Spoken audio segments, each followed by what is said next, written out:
Meanwhile, it would be wrong to think that the border is open. It is not open. And I just want to be very, very clear about that. All right, guys, so we got to talk about the border. Haven't talked about the border in a long time, but we have some news. As Biden is in a very, very, very sticky situation that he helped create for himself because the Trump era policy of Title 42 is coming to an end. Now, if you guys don't know what Title 42 is, it is essentially a public health policy from the Trump administration that allows the federal government to essentially skip the asylum process when it comes to rejecting migrants that are seeking asylum at the border. Just basically saying, look, you can't come in, we're gonna send you back, right? We can reject you without actually going through the legal process that is required when you come to the border because you are a refugee or you are seeking asylum. This policy was implemented, again, during the Trump era in response to the pandemic.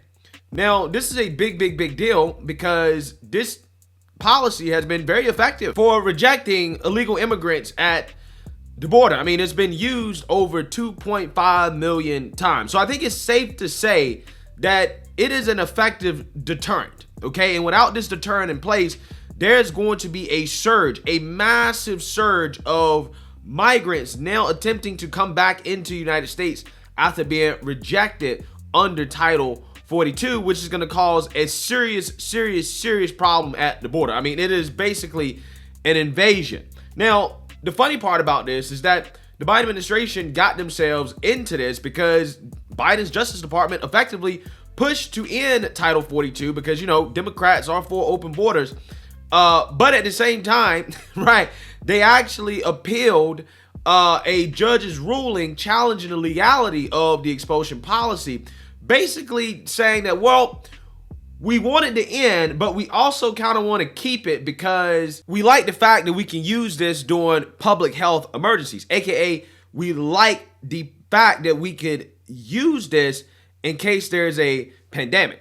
Okay, so again, the Biden administration wants to keep the option, the power of using it, but they actually don't really want it in place, which is funny. They're playing both sides of the fence here. But the reality is that the Biden administration has to come up with some policy in order to replace Title 42 in order to avoid the disaster that is about to happen at the border. And Republican states, mainly border states, are sounding the alarm on this because they're the ones that are going to be the most affected by the impending invasion, as they actually went to the Supreme Court to request a stay that would keep Title 42 in place a little bit longer as they prepare for the impending invasion.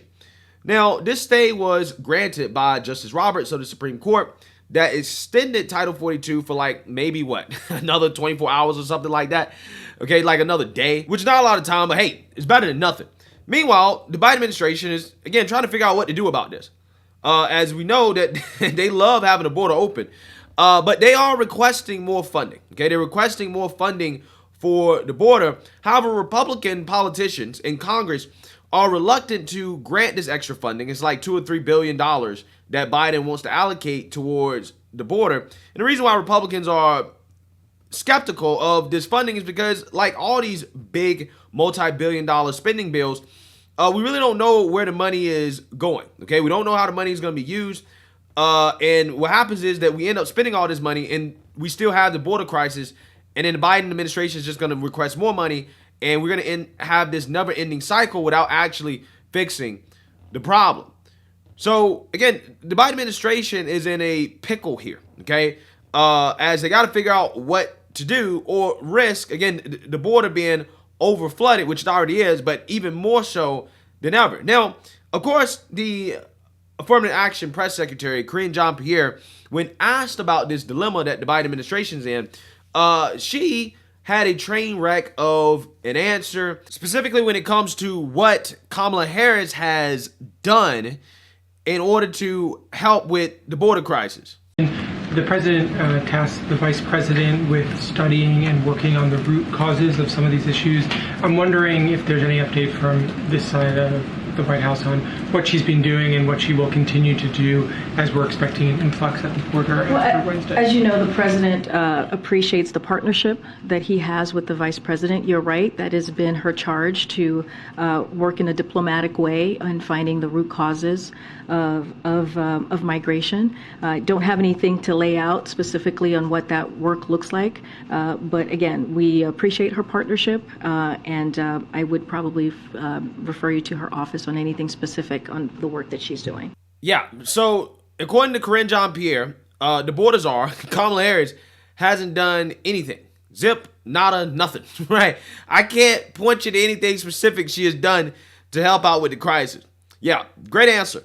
All right.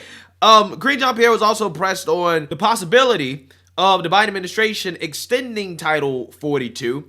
And let's just say that answer wasn't great either. A little bit to Ed's question, though, this push from the podium to get Republicans to send more resources to the border, a lot of them say that, they hesitate to throw more money at a problem.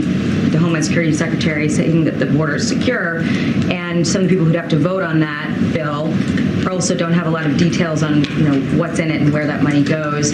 But all that aside,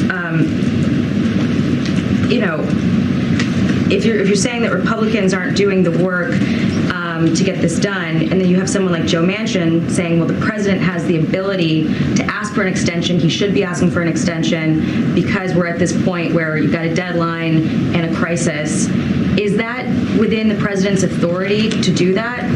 So look, we remained under a court order to lift Title 42. That is a court order. That is a court order that is telling us to lift Title 42, and we're going to comply because we follow the rule of law. But the administration sought to lift but it is a court order. But that started by you guys. It was a court order that has been provided to us, and so now we have to comply, and we have to comply by December 21st. It is a law that has been put forth.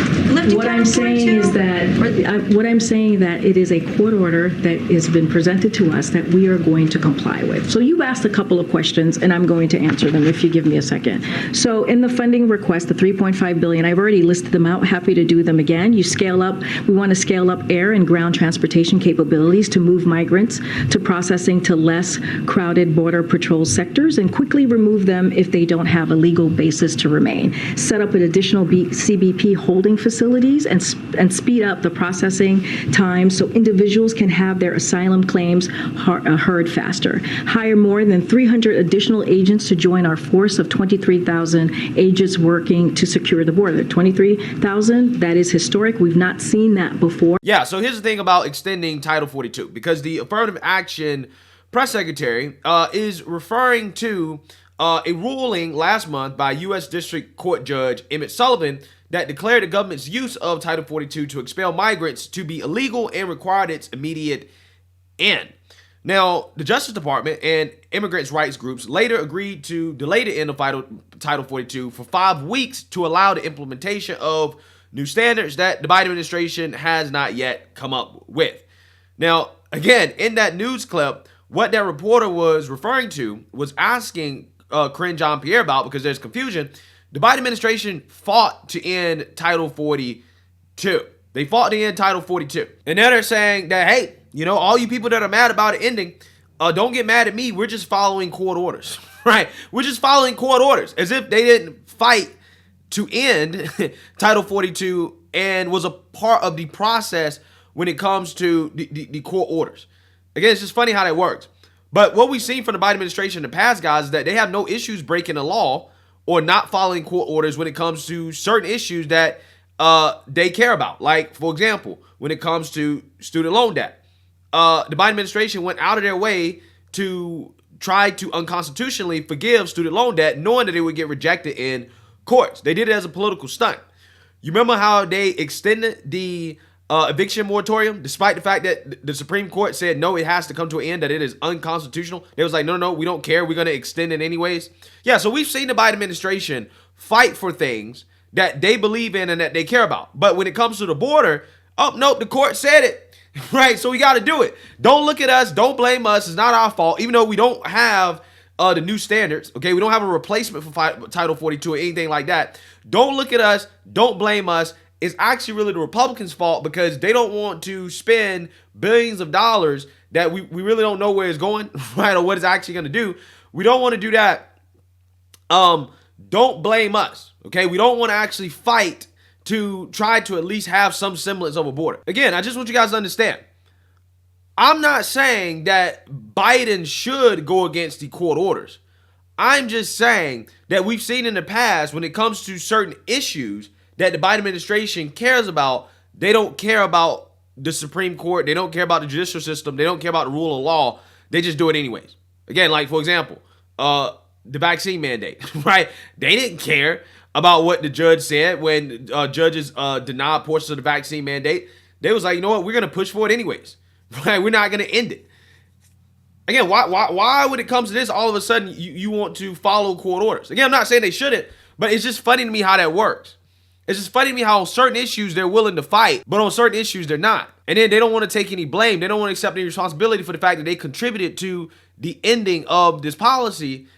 And now we're going to have an invasion at the border. And then they'll be blaming Trump, right? They'll find some way to say it's Trump's fault. Again, you have 5 weeks to come up with a plan. You have 5 weeks to come up with a plan. You don't even have a plan. You ain't even got a plan to replace Title 42. I mean, you knew it was ending, right? It'd be nice if you had a replacement beforehand. If it's nice if you actually was, focused on this before. But no, right? Because the Biden administration is incompetent. Again, you got Kamala being a border czar. Karine Jean-Pierre can't even name anything that she's done, okay? This is what happens. You wait to the last minute and all of a sudden, oh, it was Republicans' fault because we want to spend all this money at the last minute. Again, it's amazing how this works. Let me know what you guys think. Make sure you like, comment, subscribe. Most importantly, share a Black conservative perspective. Peace.